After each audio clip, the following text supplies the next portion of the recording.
ko, may mga nagdeposito po na doon sa iba't ibang accounts ni Duterte. Tapos, totoo nga, legitimate po. Then, nung kampanya, nilabas ko po ito at inamin mismo ni Duterte na totoo daw kasi una, dinideny po nung kanyang spokesman, but eventually, nung na-corner na siya, inamin niya. No? Tapos, hinamon din niya po kami na magbibigay din siya ng waiver. It's the very same dare na sinasabi niya ngayon, o bluff na sinasabi niya. At ano po, ako po ay nagpakita dun sa BPI branch na yon sa Julia Vargas, pero siya po hindi sumipot. Ang sumipot sa kanya, itong si Panelo. Ngayon si Panelo, wala pong dalang waiver. Ang nilabas niya, special power of attorney na may specific conditions. Ngayon po, natapos na lahat yung kampanya, presidente na siya, ni ay ni oy, wala na po nangyari doon. Kaya ito po, inadmit niya na yan, mga dokumento na yan. Inadmit niya na yan, no? And let me just comment a bit, Mr. Chairman. Kasi yung sinasabi niya, in relation dun sa case na final ko kay Pulong tsaka kay Manscarpio, sabi niya, edi i-file daw sa korte at harapin nila. Pero yung mga libo-libong mga pinagpapatay never got that privilege of the due process.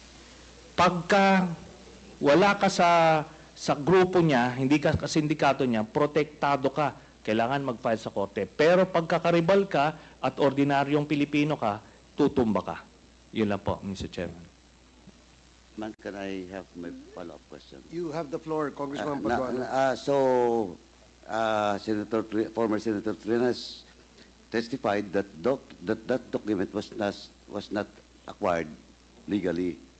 It was just given to him, and with that, Mr. Chairman, though he might appreciate that bank records, but for me, Mr. Chairman, I am not a lawyer, but with regards to how authentic is the bank documents being presented to us by former Senator Trinas, we must ask the AMLAC, Mr. Chairman.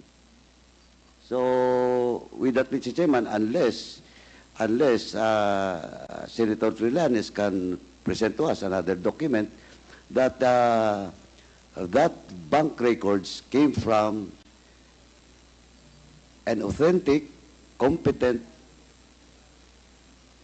agency of government, Mr. Chairman. In this case, it's the AMLA. Now, Mr. Chairman, so with that, Mr. Chairman,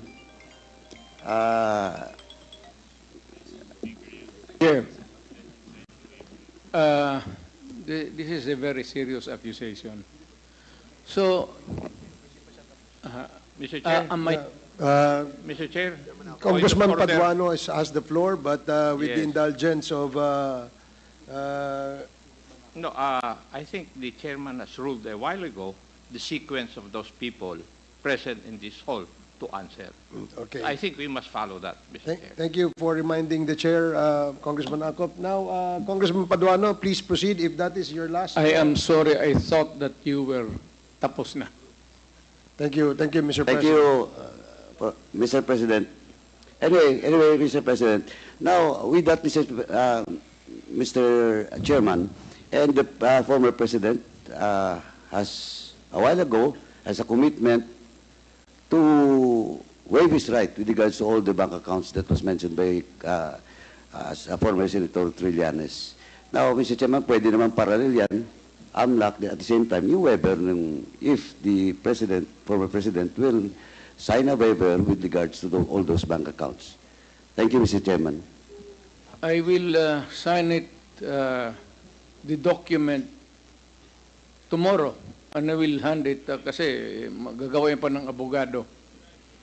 But I said, if there is an iota of totoo yung sinasabi, I will hang myself in your presence. I will invite you all to be a witness. Okay, thank you, Mr. Chairman. Congressman Paduano. Si Congressman Bong Teves, and then I will allow former Senator Trillanes after Congressman Bong Teves. Thank you, Mr. Chair. This is my last question. Siguro naman, first, Mr. President, lahat po na tinanong ko po sa inyo ay galing po yan kay Mr. Jimmy Guban. Not for me. At kasi po ay na-invite na natin siya rito bilang isa sa mga resource person sa mga naunang hearings.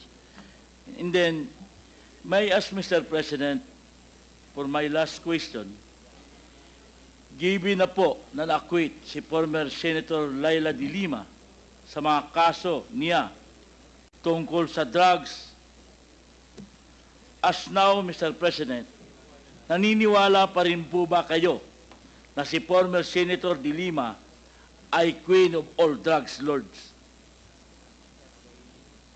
Sir, I go by what is the reality of the day. Pag sinabi ng korte, inosente si De Lima, inosente si De Lima. Wala tayong magawa dyan. Kung magsabi ang korte, guilty si Duterte, wala rin kayong magawa dyan. That's a democratic process. Ibig sabihin po, Wala. nagkamali tayo ng pag-akusa kay former Senator de Lima. Thank you very much, Mr. Chair. Okay, former Senator Trillanes, you are now recognized. Maraming May I- salamat, Mr. Chairman. After, Mr. President, after the former Senator, the Chair will recognize you po. May I be given... Yes, yes. Going to the bathroom? Okay, okay. We'll have a 2-minute suspension.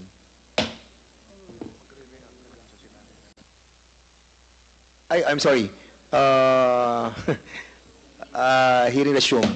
Mr. President, you will be reacting to the Yes, sir. query. Sabi, De Lima na acquit? Yes, ang tanong natin kanina is, na-acquit po si si Senator de Lima at sinasabi po ni former President na kung ano ang hatol ng batas ay 10 ang masusunod. Ibig sabihin, nagkamali po ba ang ating dating Pangulo sa pag-akusa kay former Senator de Lima na siya ay isa sa mga queen ng drug lords? Sir, saan mo narinig yan?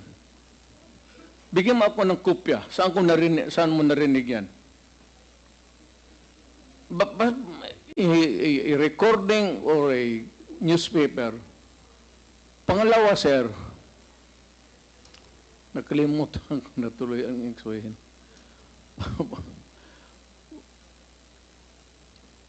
You know,